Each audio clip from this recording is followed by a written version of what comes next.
আল্লাহর অশেষ রহমতে আলহামদুলিল্লাহ আমি এবং আমার পরিবারের সবাই ভালো আছি। তো এই যে এখানে ভিডিওটা অনেকদিন আগে করা, বেশ কয়েকদিন আগে। তো বাড়িতে গিয়েছিলাম, আমার গ্রামের বাড়ি। এই যে ছাদের অবস্থা দেখুন, আসলে গাছগুলো সব মারা গিয়েছিল। বৃষ্টির পানিতে মনে হচ্ছে আবার জীবন ফিরে পেয়েছে, নতুন জীবন।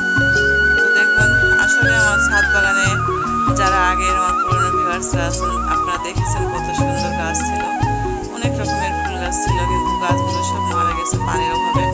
কারণ বাড়িতে না থাকলে যা হয়, বাড়িতে থাকা হয় না। আর এই যে কাঁঠাল এসেছে গাছে, তো এবারে কম কম কাঁঠাল এসেছে। এই গাছ যখন থেকে কাঁঠাল ধরা শুরু করেছে, 1 বছরে কাঁঠাল আসে আর 1 বছরে হচ্ছে মানে আসে না এরকম। তো এবারে দেখছি গাছে কাঁঠাল এসেছে, গতবার এসেছিল, আবার এবার দেখছি এসেছে। তো আল্লাহর রহমত সব কিছু দেখা যাক। এই যে গাছগুলো দেখে সব মারা গেছে, সব আবার পানি পেয়ে পেয়েছে। এই যে বৈশাখে চলে এসছে। আসলে বাসায় না থাকলে যা হয়। আর এই ফুল গাছগুলো দেখে আমার কাছে খুবই ভালো লাগছে, যে মনে হচ্ছিল সবাই মারা গেছে। তো যাক, এগুলো যে বেঁচে আছে, তো আল্লাহ পাকের কাছে কোটি কোটি শুকরিয়া। তো আসলে বাড়িটা রেখে যাওয়ার কি কষ্ট লাগছিল, যে আমার সাজানো গোছানো আমার এই যে ফুল বাগানগুলো ছিল, বাড়ি, কিন্তু আপনাদের ভাইয়ার কাজের সূত্রে আসলে যাওয়া। আর একটা কথা, মেয়েদের হচ্ছে ভর্তি করাবো চুয়াডাঙ্গা শহরে, এই জন্য। তো যাই হোক, আপনারা সবাই দোয়া করবেন, মনের আশা যেন পূর্ণ হয়। আল্লাহ আমাদের যেগুলো আশা আছে, বড় কিছু না, কোনোরকম আসলে ছেলেমেয়েগুলো হচ্ছে মানুষ করা। তো এই যে মানুষ করা মানে মানুষই তো সব মানুষের মতো মানুষ হওয়া আর কি। তো এই যে দেখতে বৃষ্টি চলে এসছে, মেঘ বিকেলে বৃষ্টি হচ্ছে। তো বৃষ্টির পরে চলে যাবো আম বাগানে, মনে করছিলাম আম বাগানে যাবো একটু। তো আম বাগানে যাওয়া যাবো করে যাওয়া হলো না, বৃষ্টি চলে এসছে। তো বৃষ্টি ছাড়ে তারপরে যাবোই, বৃষ্টির মধ্যে যাবো। কারণ বলছিলাম আপনাদের ভাইয়া যে আমার সময় নেই, কারণ থাকবো না, বিকেলে চলে যাবো। তো এই যে এদিকে গাড়িটা বের করছে, আমি এখানে হাতে একটা ব্যাগ দিয়েছি, আম পাই কি। আর আম যদি না পাই, বাগান থেকে আম হচ্ছে ই করে নিয়ে আসবো, ছুঁড়ে নিয়ে আসবো আর কি। তো ছুঁড়ে নিয়ে আসবো, অনেকে আসলে আম চলে আসে। তো এই যে আপনাদের ভাইয়া আর আমি যাচ্ছি, দেখুন পরে রাস্তার অবস্থা। আর গ্রামের রাস্তা কেমন হয় জানি না। আর গাছপালা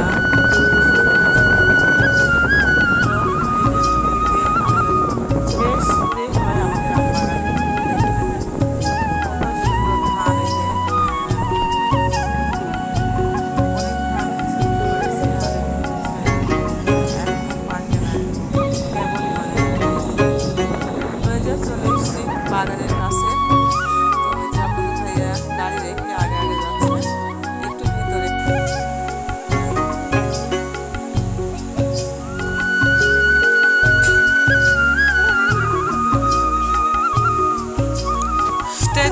বাগানে যাচ্ছি, বাগানে চলে এসেছি। আর দেখুন আম, তো এখানে আম রূপালির বাগান ছিল, রূপালি গাছগুলো কেটে দেওয়া হয়েছে। অনেক গাছ ছিল, এগুলো গাছ কেটে দেওয়া হয়েছে, রূপালি গাছ একটাও নেই। বাড়িতে যেগুলো আছে সেগুলো। তো এই যে এখানে হলুদ লাগানো হয়েছে গাছের নিচে। আর এগুলো আছে হিমসাগর আর হচ্ছে দিল্লি বোম্বাই, এগুলো আর কি। এই আমগুলো আছে। আর রূপালি আম গাছগুলো সব হচ্ছে কাটা হয়ে গেছে, কেটে এই যে আমের সব এগুলো হচ্ছে ই করে হলুদ লাগিয়েছে এখানে, দেখা যাচ্ছে। তো আম পড়েও গেছে, তো আম বেশি আসে না। যাই হোক, আলহামদুলিল্লাহ যে নিজের গাছের আম যেটুকুই হয়েছে এটুকুই শুক্রিয়া। তো যাই হোক, এখন এই যে দেখা চলছে ঘুরে ফিরে। আর আমার বর্ষা বলেছে, মা একটু আম নিয়ে আসবা, বর্ষার জন্য একটু আম নিয়ে যেতে হবে আর কি। আর এখান দিয়ে যে রাস্তা করেছে দেখুন, মানুষ এদিক দিয়ে আসা যাওয়া করেছে, রাস্তা পার হয়ে যে বাঁশ কেটেছে এভাবে নিচু করে, যে এভাবে যাওয়া আসা করে। এদিক দিয়ে এতটা ঘেরা, তারপরেও মানুষ কিভাবে ঢোকে, মানুষ বুঝি না। দিক দিয়ে পথ করেছে। যাই হোক, যে কোনো কাজে, এখানে কোনো কাজ তো নেই গো। তারপরে যে বাঁশঝাড় আছে, বাঁশঝাড়ের বাঁশ এদিকে হয়তো পড়েছে, এই জন্য যা বুঝলাম। আর এখানে এই যে আম কয়টা করলাম, পেরে নিলাম। মেয়েরা আম খাবে, আর হচ্ছে মেয়েরা আসে না, মেয়েরা হচ্ছে ইয়েতে আছে, মানে চুয়াডাঙ্গাতে আছে, আর আমরা চলে এসেছি গ্রামে। যাই হোক, তো আমার ভিডিওটা অবশ্যই দেখবেন, নাটকের পুরোটাই। আর ভালো লাগলে অবশ্যই লাইক, শেয়ার, সাবস্ক্রাইব করে দেবেন। সবাই ভালো থাকবেন, সুস্থ থাকবেন। আল্লাহ হাফেজ।